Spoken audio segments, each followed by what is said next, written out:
வல்லவராய் இருக்கிறார்.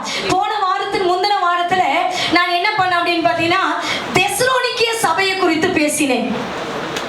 ஒரு சபை எப்படி இருக்க வேண்டும் என்று ஒரு பாத்தீங்கன்னா அதை உருவாக்கின ஊழியக்காரருடைய பாரத்தை குறித்து நான் பேசுறேன். அவர் சொல்றாரு அவங்கள பார்த்துட்டு, நீ விக்கிரகத்தை விட்டு வந்துட்ட, உன்னை பார்த்து நான் சந்தோஷப்படுறேன் அப்படின்னு. அடுத்தது அவர் சொல்றாரு, நீ விக்கிரகம் விட்டு வந்தது மட்டும் இல்லப்பா, ஆத்துமா பாரம் உள்ளவனா மாறணும். அல்லேலூயா. உன்னுடைய ரத்த சம்பந்தத்துக்காய், உன் கூட பிறந்தவங்களுக்காய், உன்னுடைய பாத்தீங்கன்னா பக்கத்து வீடு எதிர் வீடு எல்லாருக்காக நீ என்ன பண்ணும், நீ திறப்புல நிக்கணும் அப்படின்னு சொல்லி சொன்னேன். அடுத்தது ஒவ்வொரு காரியத்தையும் என்ன பண்ண உங்களுக்கு நான் சொன்னேன். கடைசியா வருகைக்கு ஆயத்தம் ஆகணும்னு உங்களுக்கு சொன்னேன். இன்னைக்கு பவுலுடைய பாத்தீங்கன்னா நிருபத்தை அவன் சபையை ஸ்தாபித்து அந்த சபைகளுக்கெல்லாம் அவன் எழுதின கடிதத்துல எல்லாம் தன்னுடைய சபை தேவனுடைய திட்டத்தை செய்ய வேண்டும் என்பதை அவன் விரும்பினான். அல்லேலூயா. ஒரு பாத்தீங்கன்னா அப்பா அம்மா தன் பிள்ளை நல்லா இருக்கணும்னு விரும்புவாங்களா விரும்ப மாட்டாங்களா? ஒரு அல்லேலூயா சொல்லிடுங்க. நம்ம பாத்தீங்கன்னா ஒரு ஊழியக்காரன் தன்னுடைய சபையில இருக்கிற பாத்தீங்கன்னா விசுவாசிங்க ஆவிக்குரிய ஜீவியத்தில் இருக்கிற என்ன பண்ணுவாங்க, விரும்புவாங்க. ஆனா இந்த பவுல் சொல்லுகிறான், நான் உங்களுக்கு தாய்க்கு தாயானே, தகப்பனுக்கு தகப்பனானே, நீ கணபனை நீ விழும்போதெல்லாம் நான் கர்ப்ப வேதனைப்பட்டேன் அப்படின்னு நிறைய காரியத்தை பவுல் சொன்னதை குறித்து பார்க்கிறோம். இன்னைக்கு பாத்தீங்கன்னா எபேசியர் நிருபத்தை குறித்து நம்ம பார்க்க போகிறோம். எபேசியர் நிருபம் ஃபுல்லா நீங்க பாத்தீங்கன்னா கிறிஸ்துவின் புதிய வாழ்க்கை. செய்தியுடைய தலைப்பின் பாத்தீங்கன்னா 6 அதிகாரத்திலும் கொண்டது என்னன்னா கிறிஸ்துவுக்குள்ள புதிய வாழ்க்கை எப்படி வாழணும் பவுல் என்ன பண்றாரு, எபேசிய பட்டணத்துக்கு எபேசிய சபைக்கு சொல்லி கொடுக்கிறார். அல்லேலூயா. சரி, இந்த எபேசிய பட்டணத்தை குறித்து நம்ம முதல்ல இன்ட்ரோடக்ஷன் பார்த்துட்டு அப்புறமா தேவ செய்திக்கு நேராக கடந்து போகிறோம். இந்த எபேசிய பட்டணம் ஒரு பெரிய பட்டணம். எப்படிப்பட்ட பட்டணம்? பெரிய பட்டணம். இந்த பட்டணத்துல நீங்க பாத்தீங்கன்னா பைபிள் அழகா சொல்லப்பட்டிருக்கிறது, இந்த பட்டணத்துல தீமோத்தேயு கொண்டு போய் வச்சார். அதுக்கு முன்னாடி நம்ம என்ன நடந்தது இந்த எபேசு பட்டணத்துல? பவுல் இந்த பட்டணத்துக்கு போகும்போது இந்த பட்டணம் எப்படி இருந்துச்சு? இந்த பட்டணத்துல பாத்தீங்கன்னா மூட நம்பிக்கை அதிகம். இந்த பட்டணத்துல சிலை பாத்தீங்கன்னா சிலை செய்கிற நபர்கள் அதிகம், சிலை செய்கிறவங்க அதிகமா இருந்தாங்க. மூட பழக்கங்கள் அதிகமா இந்த பட்டணத்தில் இருந்தது. படித்தவர்கள் இந்த பட்டணத்தில் அதிகமா இருந்தார்கள். முக்கியமா சொல்ல போனா ரோமர்கள் இந்த பட்டணத்தில் அதிகமா இருந்தார்கள். இந்த பட்டணத்துல ஒரு விசேஷம் ஒண்ணு இருக்குது. என்னன்னு பாத்தீங்கன்னா தீனால் தெய்வம். தீனால் தெய்வம் என்கிற ஒரு தெய்வம் அந்த பட்டணத்துல இருந்துச்சு. பாத்தீங்கன்னா எல்லா வீடுகளிலும் அந்த தெய்வத்தை வச்சிருப்பாங்க. அந்த பெண் தெய்வத்தை வச்சிருப்பாங்க. அவங்களுக்கு ஒரு ஐதீகம், இந்த பெண் தெய்வத்துக்கிட்ட வணங்கினாங்கன்னா என் பிள்ளைகளுக்கு என்ன நடக்கும், திருமணம் நடக்கும், பிள்ளை பேர் உண்டாகும் என்கிற ஒரு ஐதீகம் அந்த பட்டணத்துல இருந்தது. அந்த மூட நம்பிக்கை இருந்தது. அப்ப என்ன பண்ணுவாங்கன்னா அங்க நிறைய பேர் இந்த தெய்வத்தை வெள்ளியில செய்து எல்லா வீடுகளிலும் வைத்து என்ன பண்ணுவாங்கன்னா வணங்குவாங்க. எல்லா வீட்லயும் பிள்ளைகள் இருக்கும், அவங்க பிள்ளைகளுடைய எதிர்காலத்துக்காக வணங்குவாங்க. இந்த மூட நம்பிக்கையை உடைத்து என்ன பண்ணார்னா சுவிசேஷத்தை கிட்டத்தட்ட 2 வருடம் அறிவித்து எபேசு பட்டணத்துல ஒரு சபையை ஸ்தாபித்தார். சபையை ஸ்தாபித்து அந்த ஜனங்கள் கர்த்தருக்குள் வளரும் போது இந்த எபேசு பட்டணத்துக்கு ஒரு கடிதத்தை எழுதுகிறார். இவர் உருவாக்கிட்டார். 2 வருஷத்துல சபையை உருவாக்கிட்டாரு. சபையில ஆத்துமாக்களை உருவாக்கிட்டாரு. எல்லாமே செஞ்சுட்டாரு. இவர் செஞ்சிட்ட பின்னாடி என்ன பண்ணார் அப்படின்னு பாத்தீங்கன்னா இந்த சபைக்கு கடிதம் எழுதுகிறார். எங்க இருந்து எழுதுறாருன்னு பாத்தீங்கன்னா வீட்டு சிறையில இருந்து எழுதுகிறார். சிறை என்ன பண்றாரு, வீட்டு சிறையிருப்புல இருந்து என்ன பண்றாரு, ஜெயில இருந்துட்டு இந்த கடிதத்தை அவர் எழுதுறாரு. பாருங்க, அவர் தன்னுடைய சரீரத்திலேயோ தன்னுடைய பாத்தீங்கன்னா மனதளவிலும் பாதிக்கப்பட்டிருந்தாலும் தன் சபை கர்த்தருக்குள் இருக்க வேண்டும் என்பதை அவர் வாஞ்சித்தார். அல்லேலூயா. அப்படி கஷ்டப்பட்டு எழுதினார். நீங்க வாசிங்க, முதல் அதிகாரத்துல முதல் வசனத்தை வாசிங்க. தேவனுடைய சித்தத்தினாலே பவுல் எபேசுவிலே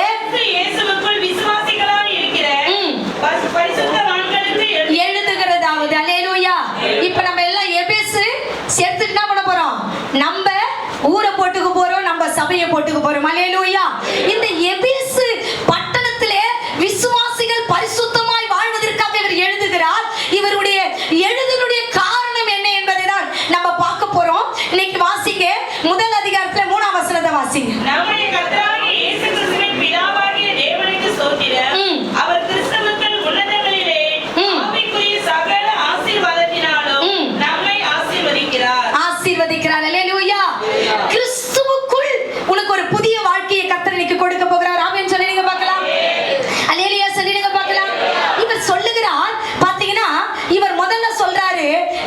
ஆவிக்குரிய ஜீவித்திலும் பொருளாதாரத்திலும் உயர வேண்டுமானால் பவுல் சொல்லுகிற சத்தியத்தின்படி நீயும் நானும் வாழ்ந்தால் அவர் நம்மளை உயர்த்த வல்லவராய் இருக்கிறார். ஆமென், ஆமென்.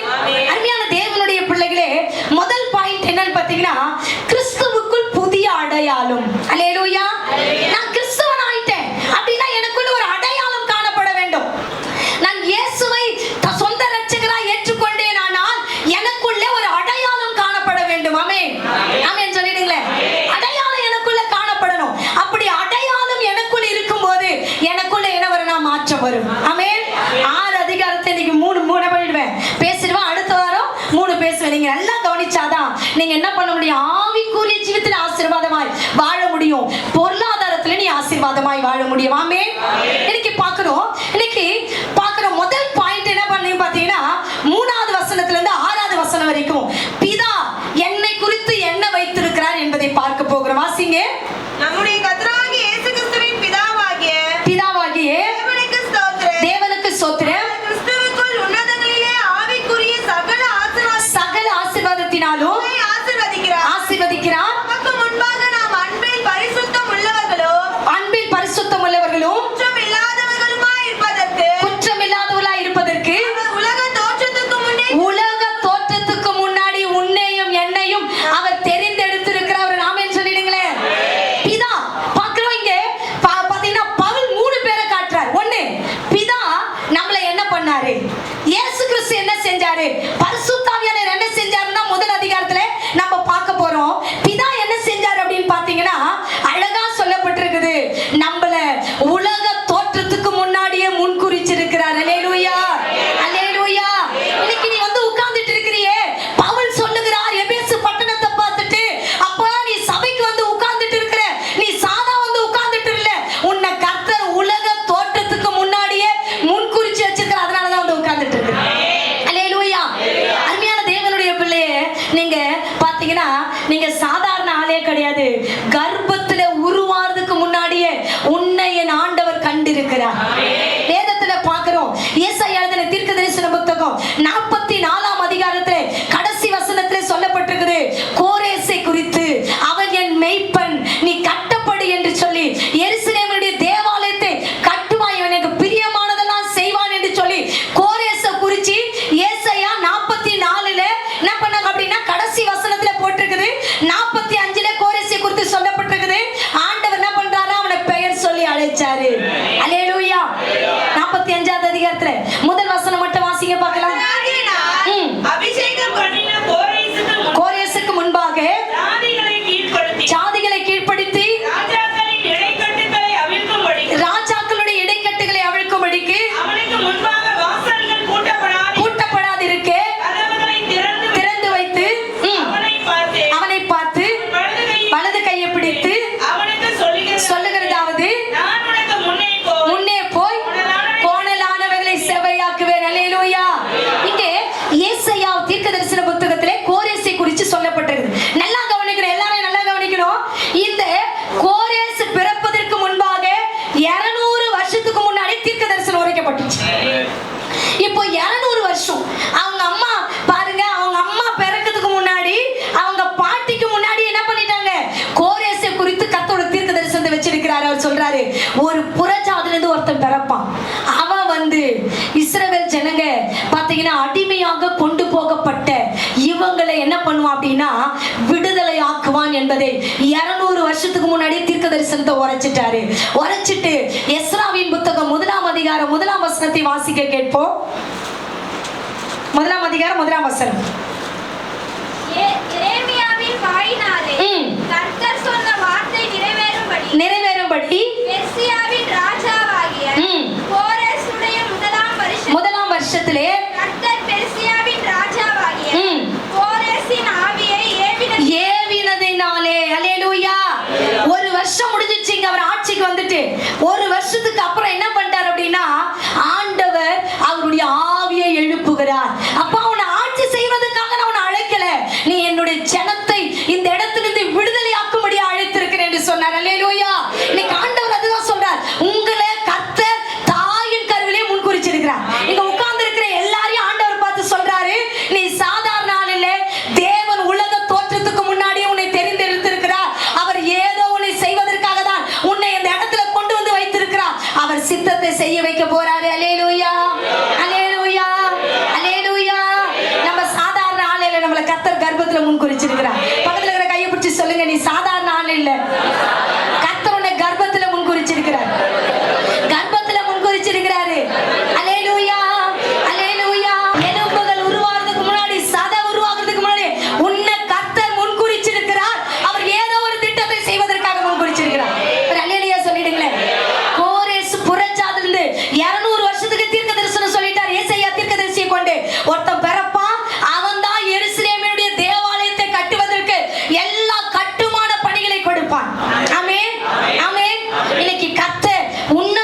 பிறந்திருக்கிறாங்க ஐயா.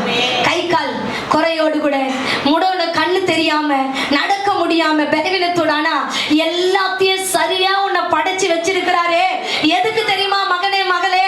அவருடைய திட்டத்தை செய்வதற்காக தான் உன்னை படைச்சிருக்கிறார். ஆமே. எங்கேயோ கடந்த உலகாத சேற்றில் இருந்த உன்னை முன்குறித்தாரே. விக்கிரக பிடியிலிருந்த உன்னை பெரிய ஆண்டவர் பிரித்தெடுத்தாரே. ஒரே ஒரு நோக்கம் தான், அவர் உன்னை கொண்டு ஒரு தேவ திட்டத்தை செய்ய போறாரு. அதனாலதான் உன்னை ஆண்டவர் அழைச்சிருக்கிறார். அல்லேலூயா, அல்லேலூயா. பிதா உலக தோற்றத்துக்கு முன்னாடி உன்னை என்னையும் முன்குறிச்சிட்டாரு. ஆமென், ஆமென். அழகா சொல்ல ஏசாயா 45ல முதலாவது வசனம், இப்பொழுது யாக்கோபே உன்னை சிருஷ்டித்தவரோ இஸ்ரவேலே உன்னை உருவாக்கினமாகிய கர்த்தர் சொல்றார், நீ பயப்படாத, நீ பயப்படாத, நான் உன்னை மீட்டுக் கொண்டேன். அல்லேலூயா, அல்லேலூயா, அல்லேலூயா. உங்களை உலக தோற்றத்துக்கு முன்குறித்த ஆண்டவர் ஒரு நாளும் உங்களை கைவிட மாட்டார். அத பவுல் அந்த பாத்தீங்கன்னா சிறைச்சாலையிலிருந்து நிருபத்தை எழுதி கொடுக்கிறார். அப்பா, உன்னை பிதா உலகத்துக்கு முன்னாடி முன்குறிச்சு சபையில உட்கார வச்சிருக்கிறார். ஆமென். பிதா முன்குறிச்சிட்டாரு. இயேசு என்ன பண்ணாரு? நம்ம வாசிக்கலாம் அதே அதிகாரத்திலே, அதே அதிகாரம் 1ஆம் அதிகாரம் 7ல இருந்து 10 வரைக்கும் வாசிக்க கேட்போம். அவருடைய கிருபையின் ஐஸ்வரியத்தின்படி, அவர் கிருபையின் ஐஸ்வரியத்தின்படியே இவருடைய இரத்தத்தினாலே பாவ மன்னிப்பாகிய மீட்பு இவருக்குள் நமக்கு உண்டாயிருக்கிறது. அந்த கிருபையை அவர் சகல ஞானத்தோடும் புத்தியோடும் எங்களிடத்தில் பெருக பண்ணினார். காலங்கள் நிறைவேறும் போது விளங்கும் நியமத்தின்படி பரலோகத்தில் இருக்கிறவைகளும் பூலோகத்தில் இருக்கிறவைகளும் ஆகிய சகலமும் கிறிஸ்துவுக்குள்ளே கூட்டப்பட வேண்டும் என்று தமக்குள்ளே தீர்மானித்திருந்த தம்முடைய தயவுள்ள சித்தத்தின் ரகசியத்தை எங்களுக்கு அறிவித்தார். அல்லேலூயா. பிதா உலக தோற்றத்துக்கு முன்னாடி என்ன முன்குறிச்சிட்டாரியா. இயேசு என்ன பண்ணார் அப்படின்னா, அவர் பரிசுத்த ரத்தத்தை கொடுத்து பாவ மன்னிப்பை நமக்கு கொடுத்திருக்கார். கையை தட்டி கர்த்தருடைய நாமத்தை மகிமைப்படுத்துவோமா. அல்லேலூயா. பாவ மன்னிப்பு கொடுத்திருக்கிறாரியா என் ஆண்டவர் எனக்கு. ஆமென். இந்த உலகத்திலே பணம் கொடுக்காததை, பாத்தீங்கன்னா அரசியல் கொடுக்காததை, இந்த உலகத்திலே தாய் தகப்பன் கொடுக்காததை, உன் ஜாதி கொடுக்காததை இயேசு கொடுத்திருக்கிறார். தூய ரத்தம் உனக்காக சிந்தப்பட்டிருக்கிறது. கல்வாரியிலே உனக்காக பாத்தீங்கன்னா கிட்டத்தட்ட 6 மணி நேரம் கர்ப்ப வேதனைப்பட்டு கடைசி சொட்டு ரத்தம் வரைக்கும் உனக்காக கொடுத்து உன் பாவத்தை மன்னிச்சிருக்கிறார்.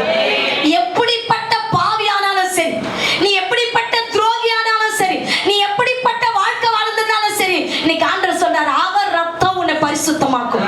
ஏசாயால சொல்லப்பட்டது, உன்னுடைய பாவ ரத்தமா இருந்தாலும் அதை வெள்ளையா மாத்துறார், அவர் தூய்மையாய் மாற்றுகிறார். அல்லேலூயா, அல்லேலூயா, அல்லேலூயா. அருமையான தேவனுடைய பிள்ளையே, இயேசுனுடைய ரத்தம் சகல பாவங்களையும் நீக்கி ரட்சிக்கிற ரத்தத்தை கர்த்தர் உனக்காக சிந்தி இருக்கிறார். ஆமென்.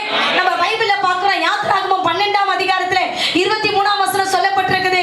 இஸ்ரவேல் ஜனங்க எகிப்திலே அடிமையா இருந்த போது கடைசியா ஆண்டவர் என்ன பண்றாரு அப்படின்னா, அந்த எகிப்தில் இருக்கிற ஆண் பிள்ளைகள் எல்லாம், முதல்ல பிறந்த எல்லா பிள்ளைகளையும் கொல்ற என்ன பண்ணிட்டார், தலைப்பிள்ளை சங்காரத்தினுடைய என்ன பண்ணிட்டாரு, அந்த சட்டத்தை கொண்டு வந்துட்டார். கடைசியுடைய பாத்தீங்கன்னா கட்டை என்ன பண்றாரு, வாதையா அவர் கொண்டு வந்துட்டாரு. அப்ப என்ன நடக்குது அப்படின்னு பாத்தீங்கன்னா, அங்க சொல்லப்பட்டது, இஸ்ரவேல் ஜனங்களை மாத்திரம் ஆண்டவர் சொல்றாரு, ஆட்டுக்குட்டி அடிச்சு உன் வாசல்ல என்ன பண்ண அப்படின்னா அந்த ரத்தத்தை பூசு. சங்காரத்துடன் வருவான். இன்னைக்கு வரும்போது அந்த ரத்தத்தில் இருக்கிற அடையாளத்தை பார்த்து உன் பக்கம் கூட வர மாட்டா. அல்லேலூயா. இன்னைக்கு ஆண்டவர் உங்களை பார்த்து சொல்றாரு, இயேசுவின் ரத்தம் உன்னை வியாதியிலிருந்து, பொல்லாப்பிலிருந்து, சாபத்திலிருந்து, பாவத்திலிருந்து, ஜென்ம குணத்திலிருந்து தூக்கி எடுக்கிற ரத்தம் தான் இயேசுவின் ரத்தம். அல்லேலூயா. அவர் ரத்தம் வாழ்க்கையில ஒரு பெரிய மாற்றத்தை கொடுக்கும். நம்ம பார்க்கிறோம், இயேசு சிலுவையில் அடிக்கப்பட்டு கடைசியா அவர் ரத்தம் எல்லாத்தையும் சிந்திட்டார். வெறும் வெப்பு தண்ணி தான் ஒரு சரீரத்துல இருக்குது. ஒரு போச்சவன் போயிட்டு என்ன பண்ணா அப்படின்னா, ஈட்டியை வைத்து குத்துனா கடைசியா அந்த வெப்பு தண்ணி வந்தது. அவன் கண்ணுல பட்டோடைய கண்ணு தெரியாத அவனுடைய வாழ்க்கையில கர்த்தர் கண் பார்வையை கொடுத்தா. இன்னைக்கு ஆண்டவர் உங்களை பார்த்து சொல்றாரு, உங்களை எல்லா பொல்லாப்பில் இருந்தும் கார் இருளில் இருந்தும் கர்த்தருடைய ரத்தம் உன்னை மீட்டெடுக்கும். கர்த்தர் உன்னை நடத்துவார். இயேசு கிறிஸ்து உங்களை பாவத்திலிருந்து, சாபத்திலிருந்து மீட்டெடுத்துட்டார். ஆமென். பிதா உன்னை உலக தோற்றத்துல என்ன பண்ணிட்டாரு, முன்குறிச்சிட்டார். இயேசு என்ன பண்ணிட்டார், உன்னை பாவத்திலிருந்து மீட்டெடுத்துட்டார். அல்லேலூயா. சரி, அடுத்தது பரிசுத்த ஆவியானவர் என்ன செய்றாரு வாசிக்கலாம். அதே அதிகாரம்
பண்ணுவார்? நடத்துவார்.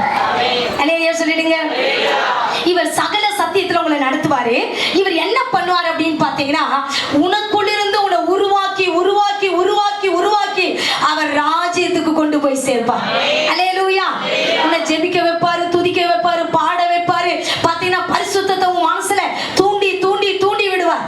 அழகா சொல்லுவார்கள் பெருக்கும செய்யா, ஜெபிக்க வைக்கும் எங்கள் ஜெப வீரரே, துதிக்க தூண்டும் துணையாளரே, ஜெபிக்க வைக்கும் எங்கள் ஜெப வீரரே, துதிக்க தூண்டும் துணையாளரே, சாத்தானின் சகல தந்திரங்களை சாகடிக்க வாருமையா, சாத்தானின் சகல தந்திரங்களை சாகடிக்க வாருமை. ஆட்கொண்டு என்னை அனலாக்கும், ஆட்கொண்டு எங்களை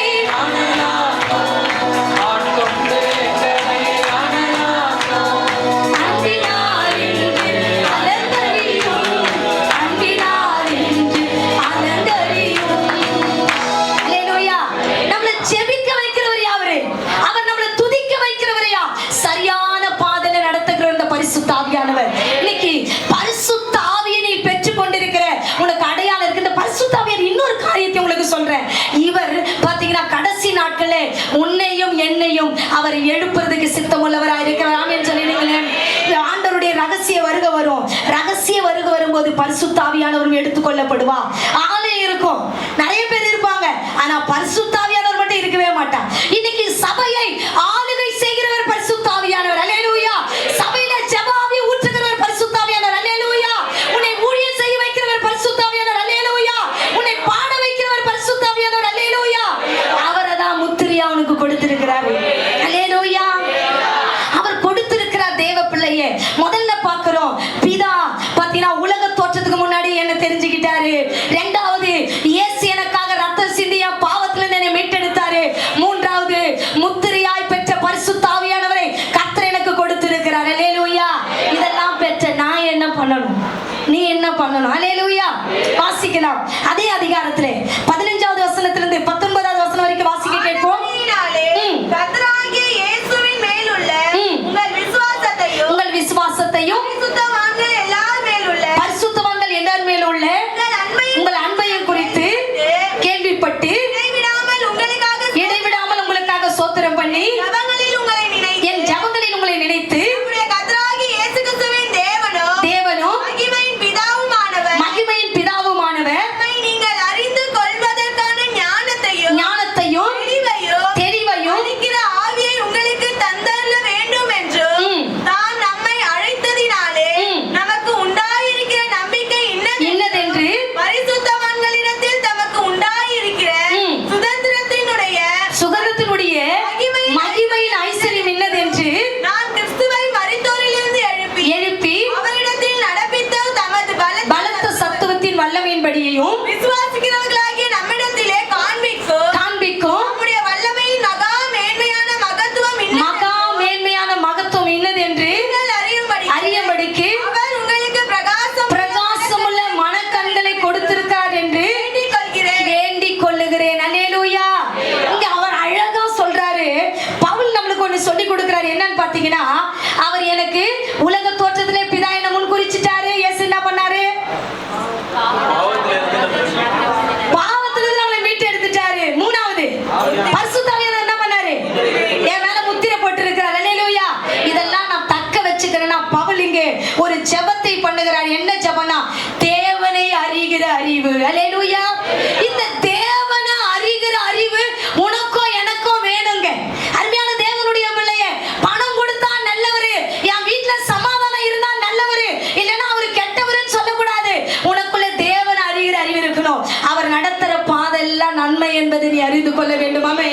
ஆமென் சொல்லுங்களேன்.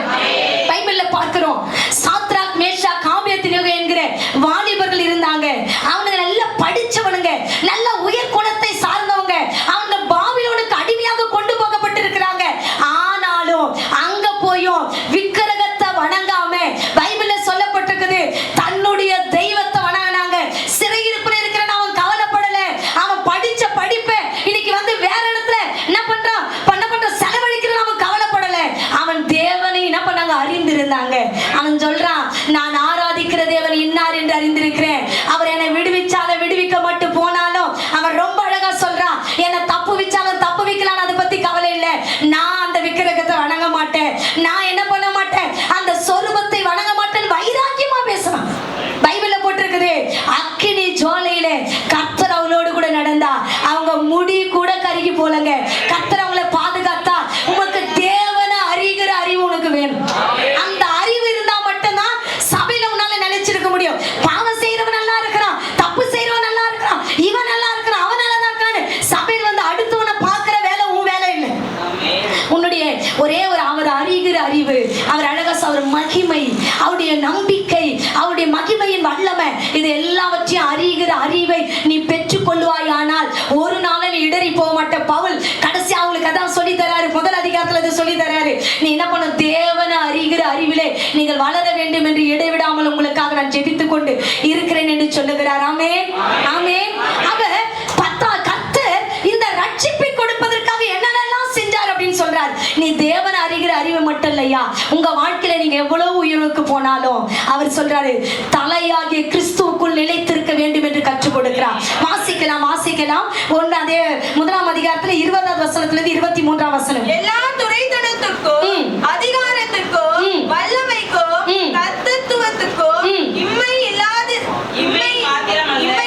மாத்திரமல்ல மறுமையிலும் எல்லா நாமத்துக்கும் மேலாய் அவர் உயர்ந்திருக்கத்தக்கதாக அவரை உன்னதங்களில் தம்முடைய வலது வாசத்தில் உட்காரும்படி செய்து எல்லாவற்றையும் அவருடைய பாதங்களுக்கு கீழ்ப்படுத்தி எல்லாவற்றையும் எல்லாவற்றாலும் நிரப்புதலுடைய நிறைவாகிய சரீரமான சபைக்கு அவரை எல்லாவற்றிற்கும் மேலாக தலையாக தந்திருக்கிறார். இந்த எபேசு சபையை குறித்து பவுல் என்ன சொல்றாரு, சரீரமாகிய சபை என்று சொல்லுகிறார். அப்போ என் சரீரம், எனக்கு கை நல்லா இருக்குதுங்க, எனக்கு கால் நல்லா இருக்குது, என் இருதயம் நல்லா இருக்குது, என்னுடைய பாத்தீங்கன்னா என்னுடைய வயிற்று பக்கத்துல இருக்க எல்லா அவையும் நல்லா இருந்தாலும் எனக்கு தலை இல்லைன்னா என்னால என்ன பண்ண முடியாதுன்னா ஒண்ணும் செய்ய முடியாது. அல்லேலூயா. எனக்கு என் ஆண்டவர் முன்குறிச்சிட்டாரு, எனக்கு ரட்சிப்பு கொடுத்துட்டாரு, எனக்கு என்ன கொடுத்துட்டாரு, பரிசுத்தாவியை கொடுத்துட்டாரு. ஆனா தலையாகிய கிறிஸ்துவுக்குள்ளே நான் அச்ச அடையாளங்களை தரித்தவரால் நான் தலைக்கு கீழ்ப்படியும் போது, தலைனா வேற தலை நினைச்சு போறீங்க, இயேசுவாகிய தலைக்குள்ளே நான் கீழ்ப்படியும் போது நான் எல்லாவற்றிலும் மேன்மையாக உயர்த்தப்படுவேன். அதுதான் அவர் ரொம்ப அழகா, இந்த பவுல் அழகா சொல்ல, எல்லாவற்றுக்கும் தலையாக கிறிஸ்துவை உன்னுடைய அடையாளமாய் வைத்துக் கொள்ள வேண்டும். முதல் அதிகாரத்தில் நீங்க பாத்தீங்கன்னா கிறிஸ்து உனக்கு புதிய அடையாளத்தை கொடுக்கிறார். ஒவ்வொரு ரட்சிக்கப்பட்ட ஒவ்வொரு பிள்ளைகளுக்காகவும் இயேசு கல்வாரியிலே ரத்தம் சிந்திருக்கிறார். ஒவ்வொருவருக்காகவும் பிதா உனக்கு கர்ப்பத்துக்கு முன்னாடியே முன்குறிச்சிருக்கிறாரு. அதனால இன்னைக்கு ஆண்டவர் உங்களை பார்த்து சொல்றாரு, நீ ஒவ்வொரு நாளும் தேவனை அறிகிற அறிவில வளரணும். ஆமென். கொடுத்தாலும் சோத்திரம், கொடுக்கலனாலும் சோத்திரம். அல்லேலூயா, அல்லேலூயா. இருந்தாலும் சோத்திரம், இல்லனாலும் சோத்திரம். அல்லேலூயா. இன்னைக்கு நான் நல்லா இருக்கிறேன், நாளைக்கு நான் எப்படி இருப்பேன்னு தெரியல. இன்னைக்கு நல்லா இல்லாலும் சோத்திரம். ஆனா என்னை இப்படியே விட மாட்டார் கடவுள். என் தலையை ஒரு நாள் நிமிர பண்ணுவார். என்னுடைய கண்ணீர் அவருக்கு தெரியும், என்னுடைய சுயநலம் இல்லாத ஜெபம் அவருக்கு தெரியும். அவர் என்னை உயர்த்துவாரு, அவர் என்னை உயர்த்துவாரு, அவர் என்னை உயர்த்துவாரு. அல்லேலூயா, அல்லேலூயா. அவர் என்னை உயர்த்துறதுக்கு ரெடியா இருக்கிறாருங்க. உன்னை என்னை உயர்த்த ரெடியா இருக்க பவுல் சிறையிருப்பிலிருந்து பாத்தீங்கன்னா சிறைச்சாலையிலிருந்து எழுதுறாரு. இதை சிறைச்சாலையிலிருந்து சொல்றாரு, அப்பா நீ சபையை உருவாக்கிட்டு வந்துட்ட, எனக்கு மரணம் வருமானு எனக்கு தெரியாது, ஆனா ஒன்னே ஒண்ணு சொல்றேன், உன்னை முன்குறிச்ச தெய்வத்தை மறக்காத, உனக்காய் ரத்தம் சிந்தித்த தெய்வத்தை மறக்காத, பரிசுத்த ஆவியை மறக்காத. நீ ஒவ்வொரு நாளும் தேவனை அறிகிற அறிவில இரு. இரண்டாவது, நீ எந்த உயர்வுக்கு போனாலும் உன்னை உயர்த்தினவர் கடவுள் என்பதை மறக்கவே கூடாது. அல்லேலூயா, அல்லேலூயா, அல்லேலூயா. உன்னை உயர்த்தினவர் கடவுள். அல்லேலூயா. இன்னைக்கு நீ ஒரு உயர்வுல இருக்கிற அப்படின்னா அந்த உயர்வை கொடுத்தவர் கடவுள் என்பதை என்னைக்கும் மறக்க கூடாது. என் அறிவு இல்லை, என் பணம் இல்லை, என்னுடைய திறமை இல்லை, என் படிப்பு இல்லை, கர்த்தர் தான் என்னை உயர்த்தி வச்சிருக்கிறார். அப்படி நீ ஒவ்வொரு நாளும் நினைக்கணும். அப்படி நினைக்கிறத பவுல் தன்னுடைய பிள்ளைகளுக்கு சொல்லி கொடுக்கிறார். இன்னைக்கு இந்த அக்கினி ஜெப வீட்டுக்கும் இதுதான் கர்த்தர் சொல்லி கொடுக்கிறார். எந்த உயருக்கு போனாலும் தலகணம் மட்டும் உனக்கு வரக்கூடாது. தலை இயேசுவா இருக்கும் போது அந்த எண்ணத்திலிருந்து கர்த்தரை மாற்றுவதற்கு வல்லமையுள்ள தேவனாய் இருக்கிறார். ஆமென், ஆமென், ஆமென். அடுத்தபடியாக இதெல்லாம் முதல் பாயிண்ட்ல தான் நான் பேசியிருக்கிறேன். நான் எப்படி பேசி முடிப்பேன்னு எனக்கு தெரியல. சரி பார்க்கலாம். ரெண்டாவது பாயிண்ட் என்னன்னு பாத்தீங்க அப்படின்னா, ரெண்டாவது காரியம் கிறிஸ்துவுக்குள், கிறிஸ்துவில் புதிய நிலை, கிறிஸ்துவில் புதிய அடையாளத்தை குறித்து பார்த்தோம். இப்போ கிறிஸ்துவுக்குள் புதிய நிலை, ரெண்டாவது அதிகாரத்துக்கு வந்துருவோம். நான் அதிகமா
என்னன்னு பாத்தீங்கன்னா, முன்னாடி அக்கிரமத்திலையும் பாவத்திலையும் கிடந்த, இப்ப ஆண்டவர் சொல்றாரு, முன்பு பாவத்திலே மரித்திருந்த நீ இப்ப மறுபடியும் அந்த பாவத்திலேயே வாழாம நீ என்ன பண்ண, ரட்சிக்கப்பட்டிருக்கிற.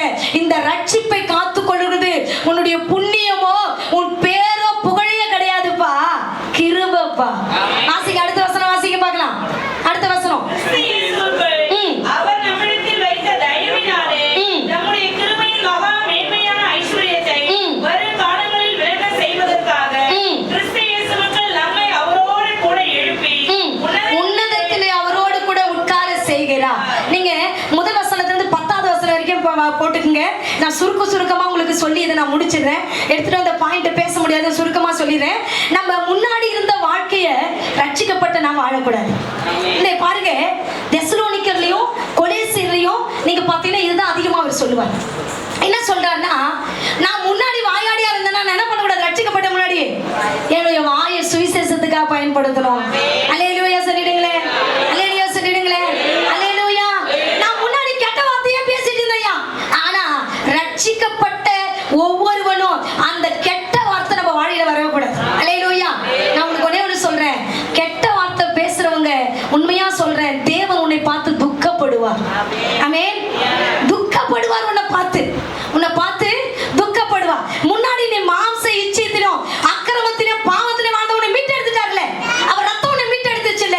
இப்போ மீட்டெடுத்து இந்த ரட்சிப்பை தக்க வச்சுக்கணும். நீ நினைக்க கூடாது என்ன உயர்வுக்கு போனாலும் உனக்கு ஒரு எண்ணம் இருக்கணும், என்னுடைய புண்ணியத்தினாலே புகையினாலேயே இந்த ரட்சிப்பு வரல, இந்த ரட்சிப்பு கிருபையினால வந்தது. அல்லேலூயா. கிருபையினாலே உயிர்ப்பிக்கப்பட்டிருக்கிறேன், என்னுடைய புகழோ புண்ணியம் இல்லை என்பதை நான் நினைக்கணும். உன் நிலையை நினைச்சு பாரு. என்ன பண்றாரு பவுல் தன்னுடைய விசுவாசிக்கு சொல்றாரு, நானும் உனக்கு இன்னைக்கு நான் உனக்கு சொல்றேன், நம்மள உயர்த்தின தெய்வத்தை என்னைக்கும் நினைக்கணும். நம்ம எப்பயுமே கர்த்தர் நம்மள பாக்குறாரு. இந்த உலகத்துல யாருக்கும் கொடுக்காத ரட்சிப்பை எனக்கு கொடுத்திருக்காரு, இதை நான் தக்க வைத்து கொள்ள வேண்டும் என்பதை நான் நினைக்க வேண்டும். ஆமென். பைபிள்ல ஒரு நபரை குறித்து நான் உங்களுக்கு சொல்ல ஆசைப்படுறேன். பாத்தீங்கன்னா யோசேப்பை குறித்து உங்களுக்கு தெரியும். யோசேப்பை குறித்து பாத்தீங்கன்னா, யோசேப்பு கண்டது சொப்பனம் மட்டும்தான். அண்ணன் கிட்ட சொன்னா, சகோதரர் கிட்ட சொன்னா, அப்பா கிட்ட சொன்னா. என்ன நடந்துச்சு அங்க பாக்குறோம், அவனுக்கு வந்தது குழி வந்தது. அதுக்கு அடுத்தது வந்தது விற்கப்பட்டான். தன்னுடைய தேசத்தை விட்டு என்ன பண்ணிட்டான், விற்கப்பட்டுட்டான். இது கூட பரவாயில்ல, அங்க போத்திபார் வீட்டுல போய் வாழலாம்.